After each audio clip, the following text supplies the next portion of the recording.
folks, I'm Tom Vassell. Welcome to another Week in Review, where we take a look at all the games we reviewed last week and tell you quick thoughts. And if you want to know more, you can go back and watch the full reviews of them. So here we go. Hey everybody, last week I reviewed 3 games. I reviewed Dragon Face, which is an abstract game. It's sort of like checkers meets chess, but it's just not very original and ultimately very uninspiring, so that's a pass from me. And then I reviewed 2 little games from Ludicreations. Microfilms here is a game in which you have a secret identity and you are trying to figure out who's who, what you need to gather to win the game. It's a good concept, but it was convoluted and complicated and it just needed some streamlining. Not a recommendation either. And then the other one is called And Then We Held Hands. Now this one I liked. This is a 2-player game in which the players are cooperating, but you cannot talk about the strategy in the game. And it's nice and puzzly. It's very simple, but it's got a good amount of tension. I like this type of game. A 2-player card games, real clean, simple cards, but it's got a little puzzle going on. So this one I recommend, And Then We Held Hands.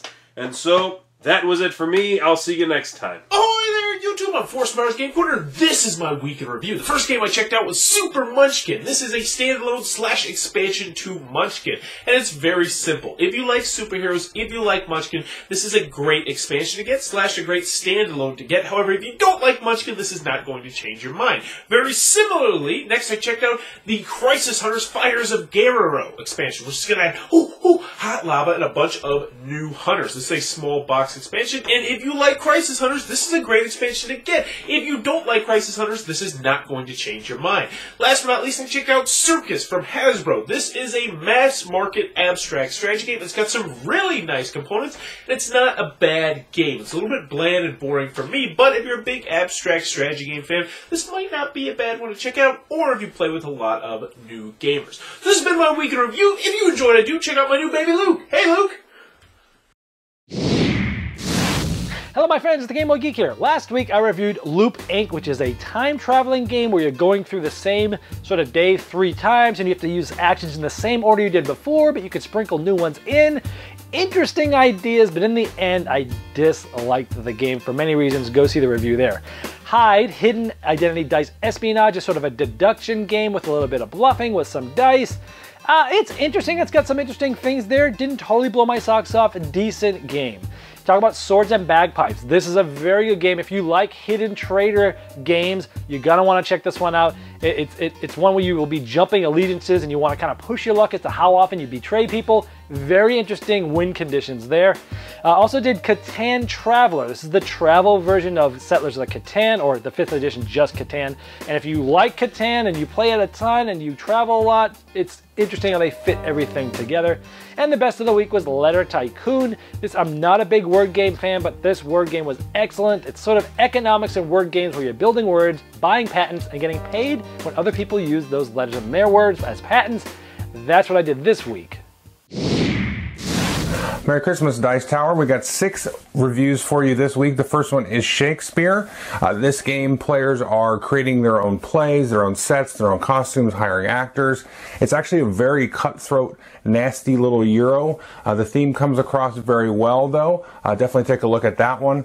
And the next one is Ninja Camp. This is actually a lot like Hey, That's My Fish, but it's with cards and you get different special abilities. Surprisingly fun, a little game with some definite replayability and variability in the setup. Next is Mombasa, kind of a medium-heavy Euro with a lot of elements, sort of a smorgasbord of mechanics, deck building, drafting, area control, stock. So a very interesting game, a good theme, actually works very well with the theme, and nice, good, crunchy mechanics. Next is the Gallerist, a very crunchy Euro from Vital Lacerda. This is his 4th game. It's super crunchy, over-the-top production. You're running an art gallery, and it's got some really interesting take on worker placement, and it is a mind bender. Next, we have a Deception Murder in Hong Kong. This is sort of a mishmash Frankenstein of a social deduction game, code names, Clue, The Resistance, Mysterium, Concept, all of that kind of massed together, but it works amazingly. It just works perfectly with the theme, and just an awesome game. Just go get this one. Don't even watch the review, but watch the review, but it's really, really good. And finally, we have Tail Feathers, which is another game set in the Mice and Mystics universe. It's kind of an X-Wing path flight system style of game, but with mice and birds and rats, and also another game rich in theme, very fun to play. This is one of those that's like a part toolkit and part game. It gives you so many options right out of this main base box. Another one you just got to go out and check out. Okay, thanks. First of all, was able to finally do a formal review, I guess you could call it formal, not really, of Warhammer Age of Sigmar. And this game, while it does have some hitches to it, in my opinion, I think it's a good, basic, entry-level game for two-player tabletop combat miniatures game. So go ahead and check that review out. Also was able to do a review of this game. This is an older game from like 2003, 2004. It's now called 3D Blokus or Blokus 3D, one of the two. And it's a really cool abstract game. One of the few abstract games that I actually do enjoy. So check that review out as well. And then finally, I was able to review this guy right here, Zombicide Black Plague, where you are trying to battle your way through the amassing zombie hordes, but it's set in medieval times, so you're wielding great swords and repeating crossbows and short bows and long bows and hammers. And does it work well with the Zombicide system? Check the review out and see for yourself. That's all I have for this week. See you on the flip side, folks. From me, we have Monster Tower, which is a game where you poke your fingers in this big three-dimensional tower trying to knock pieces down to the bottom. That doesn't really sound like a lot of fun, and it really, unfortunately, was not very much fun. Let's see here. Chef Alfredo is a game in which you are, it's a kind of a memory game where you're trying to put things in different pots, but the pots are moving around. It's a great memory / bluffing game for kids. Epic, the card game, which made from the folks, White Wizard, the same folks who made Star Realms. This one is very similar to Magic the Gathering. It's as if you're playing Magic the Gathering with all the most powerful cards possible. If that sounds exciting to you, you'll like the game. If it doesn't, you probably will dislike it. Fortunately, I like playing with powerful cards. Super Sandman uses that funky sand you can buy at the stores that doesn't get sand all over the place.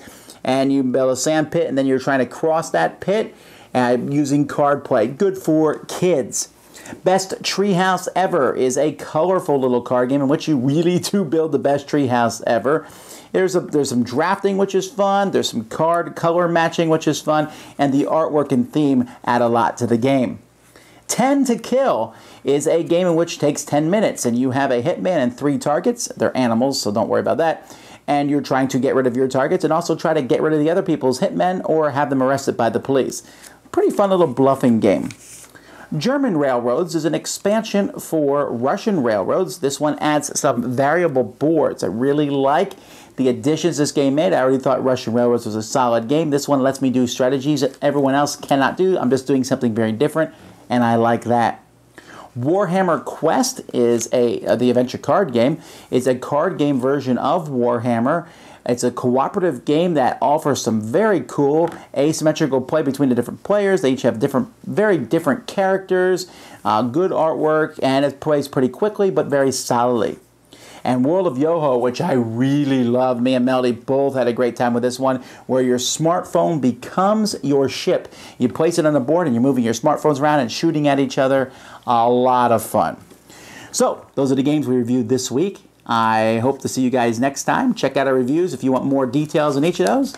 Until next time, I'm Tom Basso, and you've been watching Week in Review.